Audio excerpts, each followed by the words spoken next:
pensando sobre o filme, né, e também dessa possibilidade dessa pergunta, apesar de não parecer, normalmente quando você vê, assim, uma mulher branca, do olho claro, né, você não imagina que ela tem alguma relação com o seringal, mas eu tenho uma relação muito forte, né, e faz parte da minha infância. Eu sou neta de seringueiros, né, meus avós, os pais da minha mãe, e a minha mãe cresceu, né, certo tempo da vida dela de seringal, e assim, eu me lembro muito dela relatar as dificuldades, né, dessa vida no seringal. Então, minha mãe é acriana, meus avós viviam nos seringais, e uma palavra que eu, na minha infância, eles não falavam muito essa palavra seringal, mas colônia, né? É assim que eles utilizavam. Então, assim, eu e a minha irmã, quando éramos pequenas, a gente já morava aqui em Rondônia, e as nossas férias, né, quando a gente ficava de férias, a nossa mãe normalmente estava trabalhando, ela mandava as duas filhas, ela é mãe solteira, e com duas filhas pequenas, e aí as filhas ficavam de férias, ela continuava trabalhando, então ela mandava a gente para o seringal, né, que é onde estava, por exemplo, nossas tias, nossos tios, e nossos primos, né, por consequentemente, também quando ficavam de férias, iam para o seringal. Então, assim, eu me lembro muito desses momentos, né, de pequena, ir para o seringal, e era, assim, extremamente... Eu tinha muito medo, eu sempre tive muito medo do seringal, porque era muito... As minhas lembranças eram, assim, uma mata fechada, a dificuldade que era para chegar, porque a gente andava de carro. A gente ia para Rio Branco, depois ia para uma cidade pequena, de lá a gente pegava um carro junto com os tios e primos, não dava muito, e aí um certo momento da estrada, a estrada era extremamente ruim, um certo momento da estrada não ia mais de carro, a gente tinha que ir, tipo, né, numa charretezinha, tinha um cavalo, aí botava as crianças e as coisas que ia para esse seringal nessa charrete, e assim, a estrada era muito fechada, muito difícil. E aí, depois de um certo momento, também não ia mais o cavalo, a gente ia andando. Assim, ao mesmo tempo que eu tinha medo, porque eu tinha medo, na verdade, era dos bichos, né? Eu tinha muito medo dos barulhos que eu não conhecia, então ficava um pouco, quase não dormia, então lá a dormida era em rede, era coletiva. Eu me lembro muito, assim, de dividir rede com a minha irmã, nós duas pequenas numa rede, e eu não dormia a noite inteira ouvindo os barulhos dos bichos na mata, e o local que a gente ficava era um lugar, assim, de madeira, então tinha uma madeira bem simples, eu não sei dizer o nome, mas você conseguia ver a mata, dentro de casa você via lá fora. Então eu pequena, e eu ficava assim na rede, assim, gente, olha o tamanho desse buraco, né? Aí eu escutava os bichos, os macacos, então assim, eu tenho várias memórias, assim, desses momentos. Meus avós já não estavam mais vivos, né? Meus avós faleceram quando eu ainda era pequena, bem pequena, né?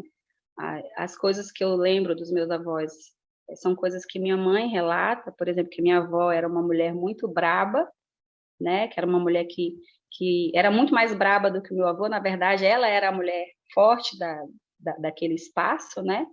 Lá do seringal, e que ela até a minha mãe dizia assim, que até os homens tinham muito medo da minha avó, porque a minha avó era muito braba, ela andava com espingarda, então se ela não tinha medo de homem, nem de bicho, né? Então, assim, eu só sei dessas histórias pelos relatos da minha mãe, né, dessas situações.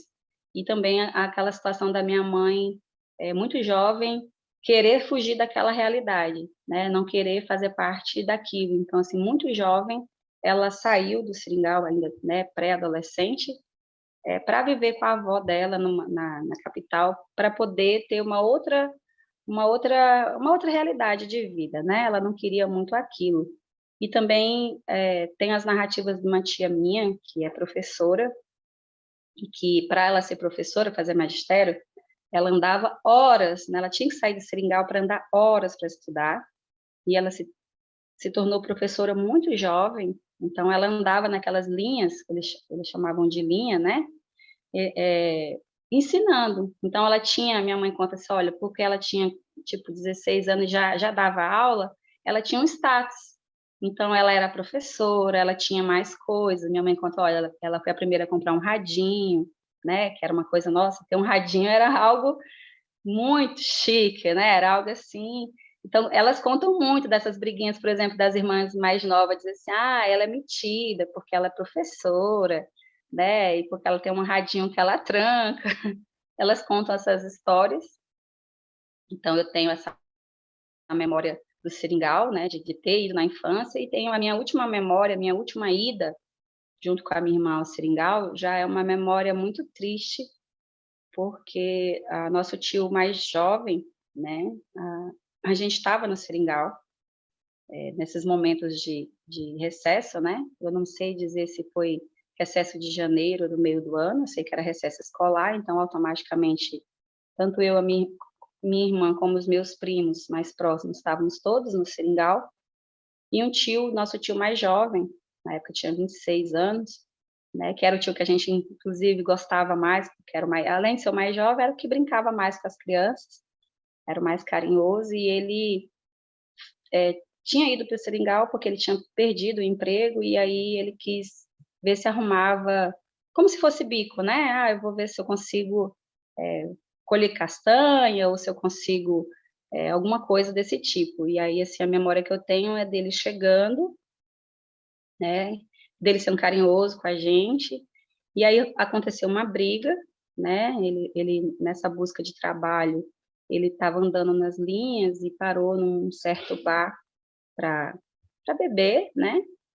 E acabou brigando lá com outro seringueiro, e aí, assim, ele ficou extremamente violento, trouxeram ele, eu me lembro, assim, dessa narrativa de trazerem ele para onde a gente estava, como eu falei, era uma casa, assim, era um espaço bem rústico, né, assim, tinha uma parte da casa que era meia coberta, mas tinha essas brechas, e tinha uma parte dessa casa que não era coberta, né, então a gente ficava nesse espaço, e me lembro deles chegarem, assim, todo mundo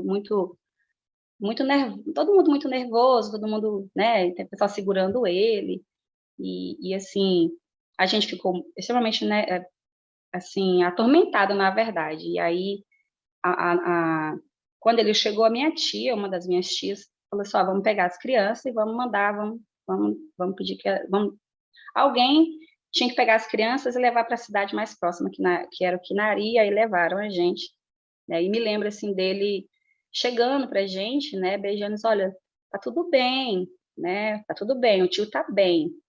Então, assim, foi a última vez que a gente viu meu tio vivo, né, e aí, nessa mesma noite que a gente nesse mesmo dia que a gente veio, ele morreu, e foi, assim, uma morte muito trágica, na verdade, né.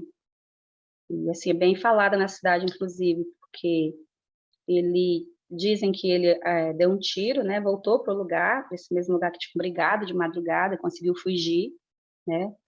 E aí ele o que se conta dessa história é que ele atirou no cara que, de alguma forma, ofendeu, né, na questão era uma questão de honra, não sei se o cara chamou ele de filho da puta, algo desse tipo, né, e assim, era aquela coisa da honra, e aí meu tio conseguiu uma espingarda, que era a arma que tinha lá nessa época, e atirou.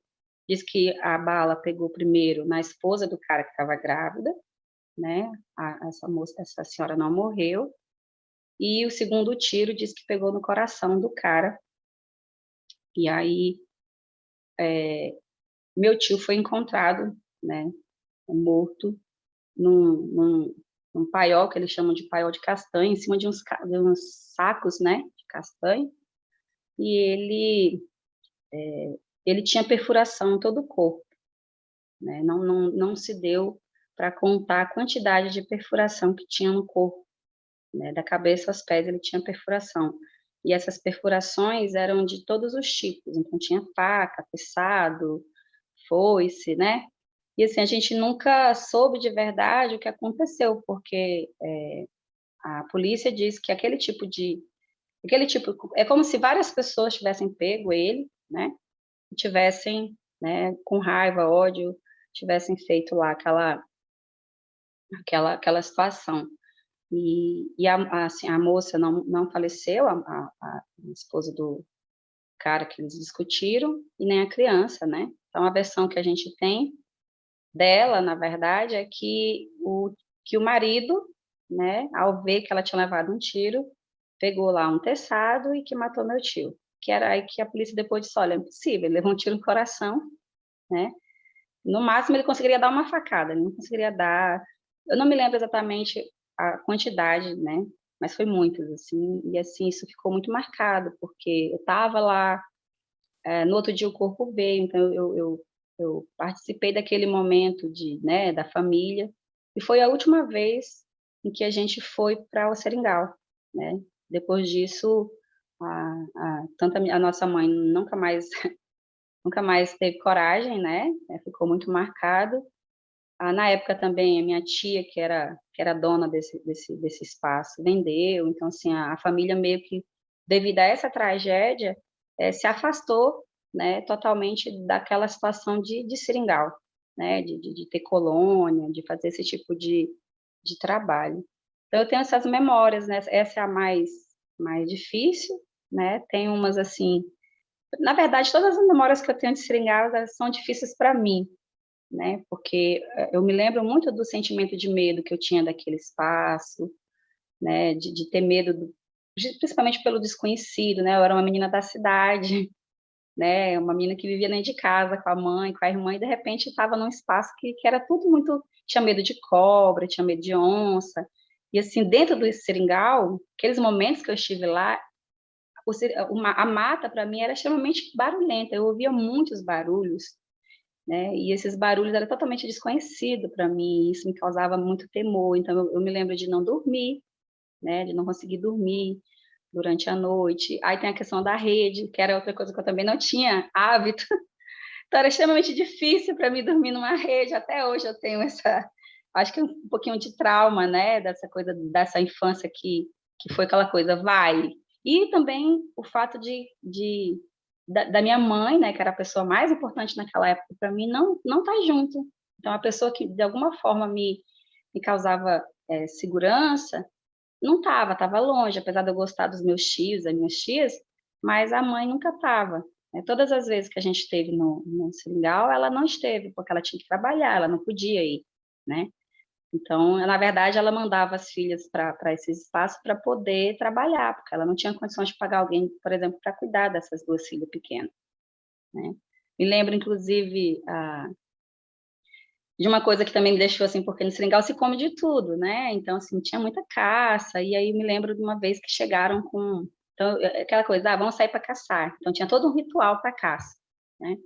Eu não me lembro muito, por exemplo, dessa coisa da seringa, né, eu me lembro de me mostrar o espaço, de ver aquela coisa que gira, que sai fumaça, mas era muito longe, não ficava bem pertinho, por exemplo, da onde a gente ficava, né.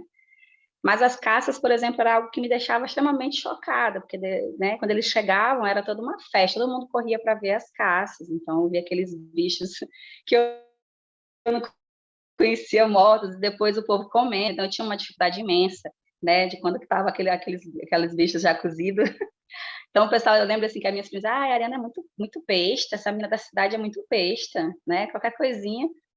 E aí chegaram um dia com um macaco, né, um macaquinho vivo ainda, já tinham feito macaco, né, era uma coisa que eu também ficava chocada, quando eu via aquelas coisinhas cozinhando, "Ai, nossa, o que que é isso? É macaco. Ah, eu não vou comer isso". Mas acabava comendo, como menina, a primeira coisa era dizer que não ia comer. Mas quando chegaram com o macaco vivo, que eles tinham, pego o macaco, né, e assim, foi muito chocante para mim, ver, quando eles foram, né, "Ó, meu tio falou: 'Tem que matar o macaco, vocês feriram, agora o macaco tem que'". E lá realmente tudo que se caçava se comia, não se matava bicho, por exemplo, porque só por matar, não, lá no seringal, lá nas colônias que a gente estava, saíam para caçar, para comer realmente, porque tinham várias pessoas que trabalhavam, né, então não vinha essa coisa de carne de boi, né, ou frango, era caça mesmo.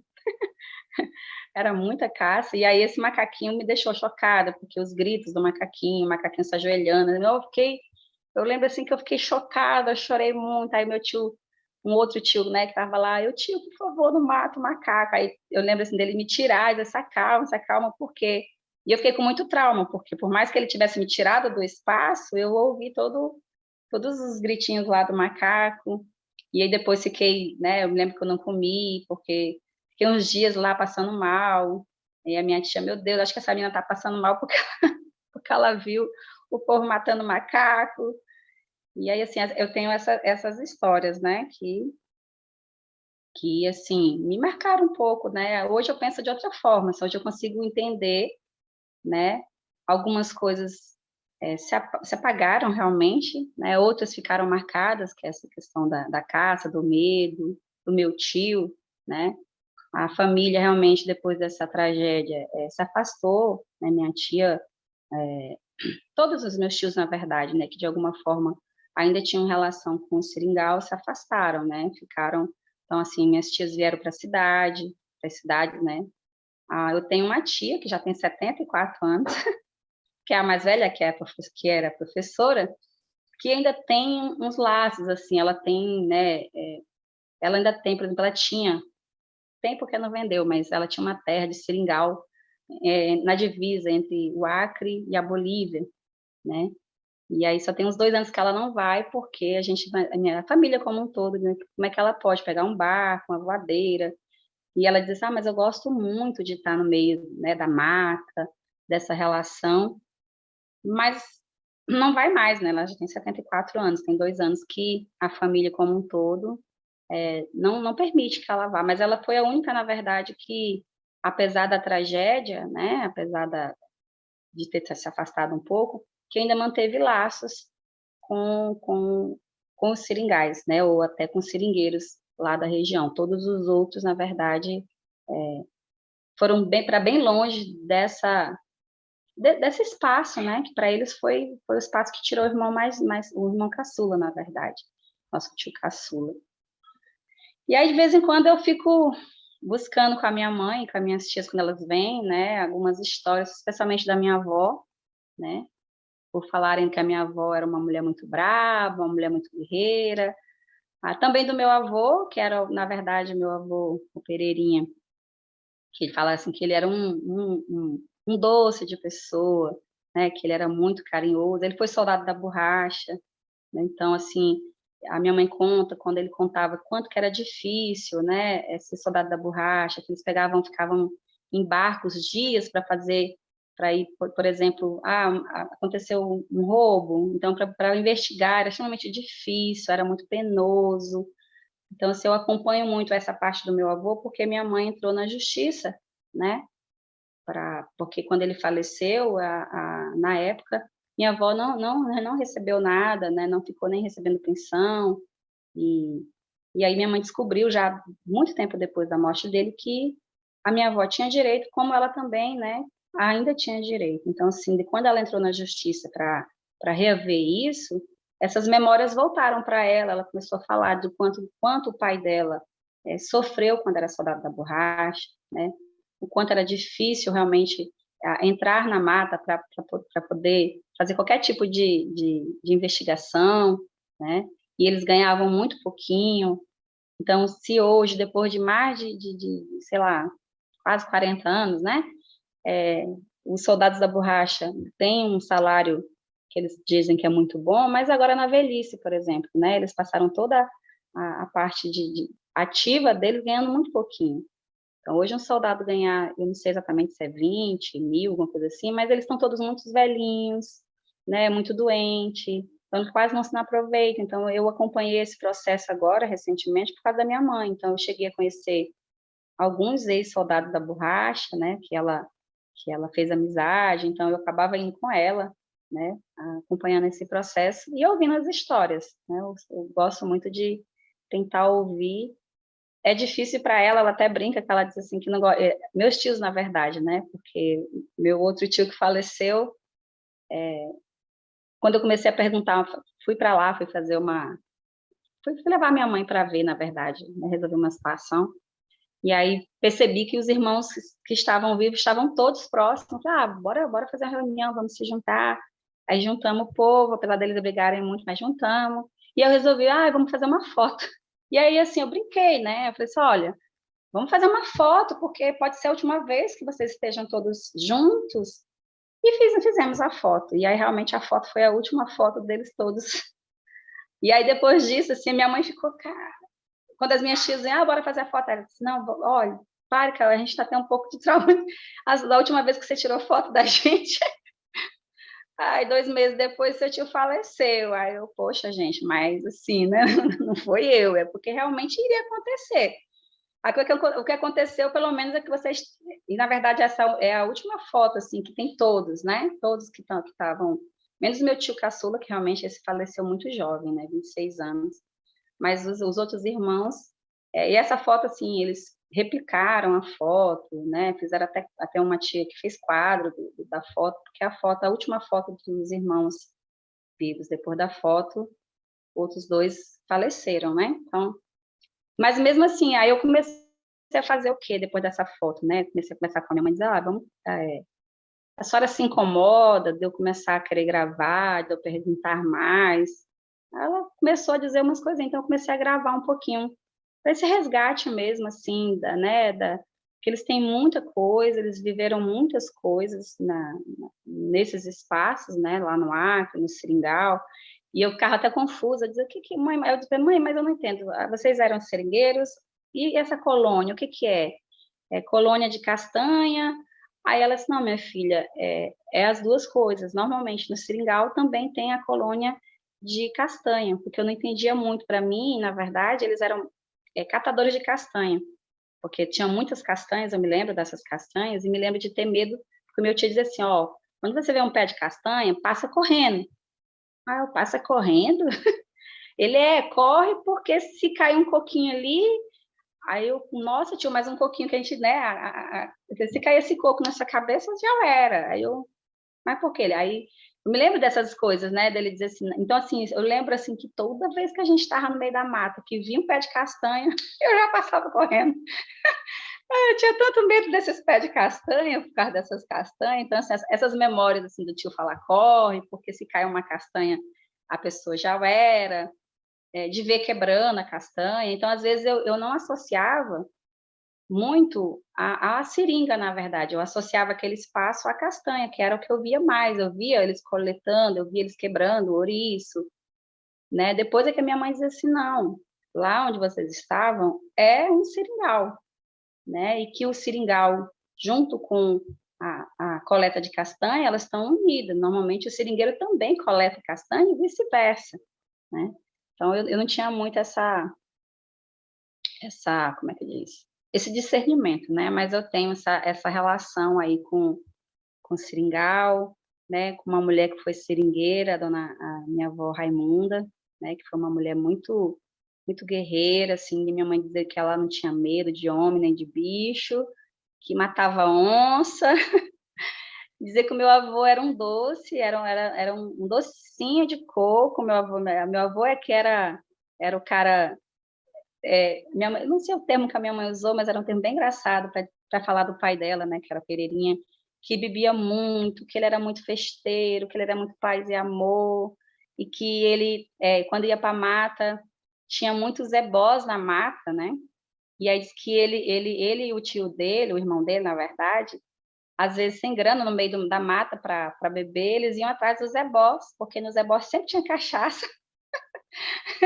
Ah, mas assim, como é que é? Eu disse, ele ia atrás, eles já sabiam os espaços dentro da mata onde o pessoal da religião iam fazer esse tipo de trabalho. E aí diz que eles pegavam um saco de estopa e, vamos atrás agora a gente vai atrás da festa. E aí eles iam, encontravam, diz que uma vez eles vinham com um saco cheio de cachaça, diz que eles pegavam os frangos, né, que eles deixavam os frangos, que diz que a minha avó e outras pessoas não comiam, não vamos comer isso, é doido, e eles que nada, prepararam para o santo, se é para o santo a gente pode comer, se foi feito para o santo. Então essas histórias assim, eu morria de rir da minha mãe contando, né, olha, o Pereirinha, ele uma vez caíram, disse que no lago, depois de pegar esses trabalhos, estava com cachaça na estopa, frango, né, e tinham bebido, cara, eles vão pegando e vão bebendo no meio da mata, aí disse que um dia eles caíram numa vala lá, num riachozinho, e disse que um gritava, outro, Pereirinha, Pereirinha, o Pereirinha, e a estopa, que estopa? Não, que estopa? Não, ele fique tranquilo, o frango foi embora, mas a cachaça está aqui.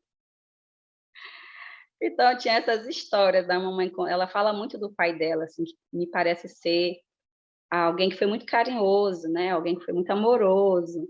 Apesar dela falar muito bem da mãe, ela sempre relata a mãe dela como uma mulher muito dura, uma mulher que não dava abraço, né, uma mulher que não era carinhosa na fala, mas que, ao mesmo tempo que ela não era isso, mas era ela que garantia, por exemplo, né, a segurança dos filhos naquele espaço, que era um espaço muito duro, né, então se acontecia alguma coisa, era ela que estava com a espingarda, era ela que saía para enfrentar o que tinha, né. Então, eu acho muito bonito isso, eu estou começando a fazer esse resgate, né, para mim mesmo, enquanto pessoa, para entender essa história, desses meus avós que são os mais próximos, né, porque eu cresci sem a presença de um pai, automaticamente sem ter contato com, sem ter muita curiosidade, na verdade, né, com relação aos meus avós paternos. Mas os maternos, assim, já tem uns anos que eu me despertou isso de querer conhecer um pouquinho essa trajetória, nem tanto do meu avô, né, a minha grande curiosidade, o meu grande interesse de entender e conhecer um pouquinho é da minha avó, talvez por ser mulher e por querer entender, né, mais essa coisa da mulher. E eu fico, assim, ao mesmo tempo até feliz de saber que eu sou neta de uma mulher que foi tão forte, tão guerreira, tão brava, né, e que criou os filhos e teve uma história muito difícil de vida.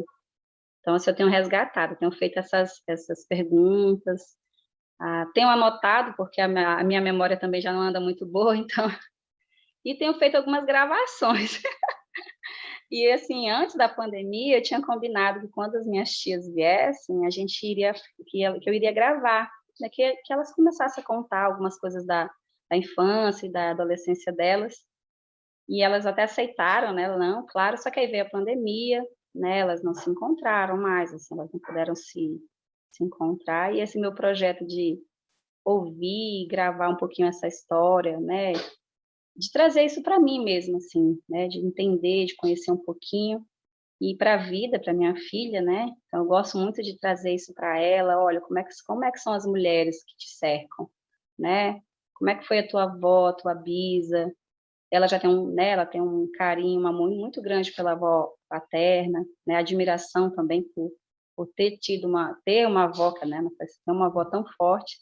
Aí eu também comecei a ter essa coisa, eu não tive a presença dela, né, nem de nenhum dos avós, eu não sei o que é isso, não sei o que é ter avô e avó, né, não sei o que é isso, mas talvez por isso agora eu tento buscar um pouquinho essa história deles, né, de dizer assim, eles de alguma forma foram importantes, né, também fazem parte da minha constituição, mesmo não tendo eles presencialmente.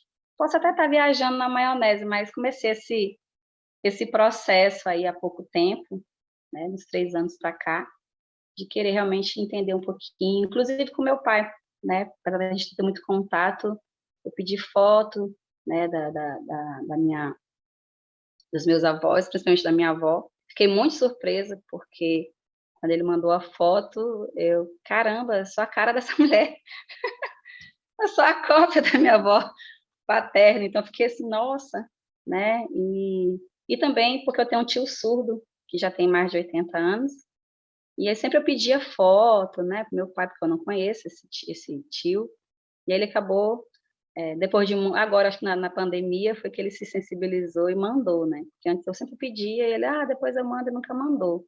Então agora na pandemia ele ficou mais sensível, acabou me mandando vídeo do meu tio, foto dos meus avós, mas eu não conheço muito a história que realmente me marca e que mais me interessa são desses meus avós acrianos, né, seringueiros, e que são importantes para minha mãe e automaticamente para mim.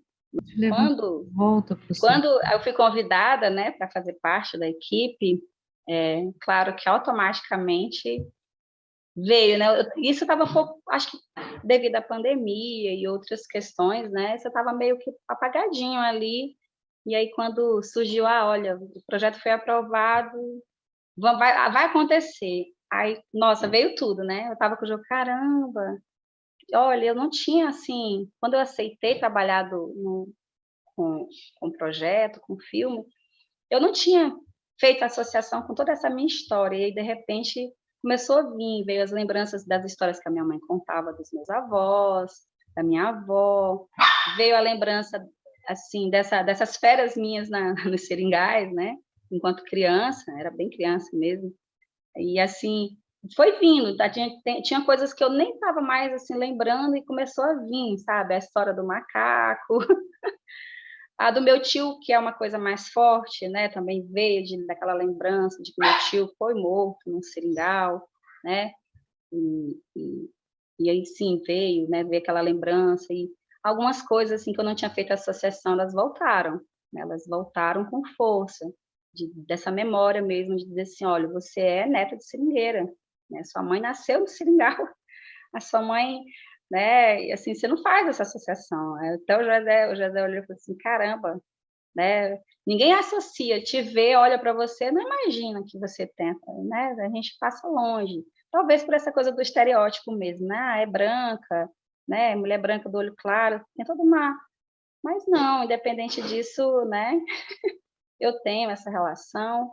A minha mãe tem memórias muito fortes e são bonitas também, ao mesmo tempo que ela tem, que era um espaço muito difícil, e ela fala desse espaço como sendo muito difícil, né, mas é um espaço também que ela se orgulha, né, de dizer: "Olha, minha mãe viveu lá, minha mãe era seringueira, minha mãe enfrentava homem, bicho", diz que até o delegado lá do distrito tinha medo da da mundica, né, que era chamada de mundica.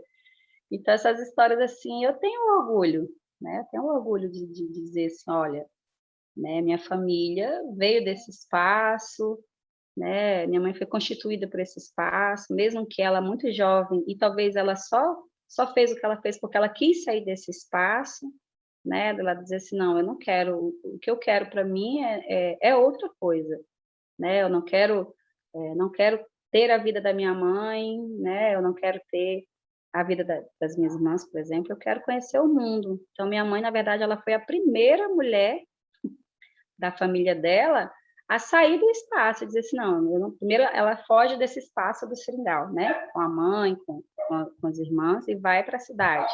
A primeira já era um grande pulo, né, ela não estava mais lá no seringal, ela estava na cidade. E da cidade, que era cidade pequena, ela resolveu dizer: "Não, eu também não quero isso, eu quero mais", né, "eu quero um pouco mais", e aí esse pouco mais dela foi para outro estado, né, então ela acabou realmente, e sendo a única, ela foi a única, né, que fez essa coisa de romper com aqueles espaços, de sair para um outro espaço e conhecer, tanto que ela é a pessoa que mais viajou da família, né, hoje mesmo ela está em outro estado, não está mais nem em Rondônia, ela não está não tão próximo do Acre, né, ela já está lá no sul. Então, assim, ela tem muito isso, a minha mãe, né, dela romper com as coisas e não ter medo. Eu acho que esse não ter medo vem da mãe, né, dessa força da mãe de não ter medo do bicho, do homem, do espaço. Então, tenho muito orgulho disso, assim, dessas histórias, e fazer parte do filme me trouxe, tá trazendo ainda, porque quanto mais eu falo do filme, eu sei que quanto mais eu estiver envolvida no filme, mais eu vou lembrar, mais coisas vão vir, né, e isso está sendo agradável, está sendo muito gostoso, prazeroso, na verdade, né.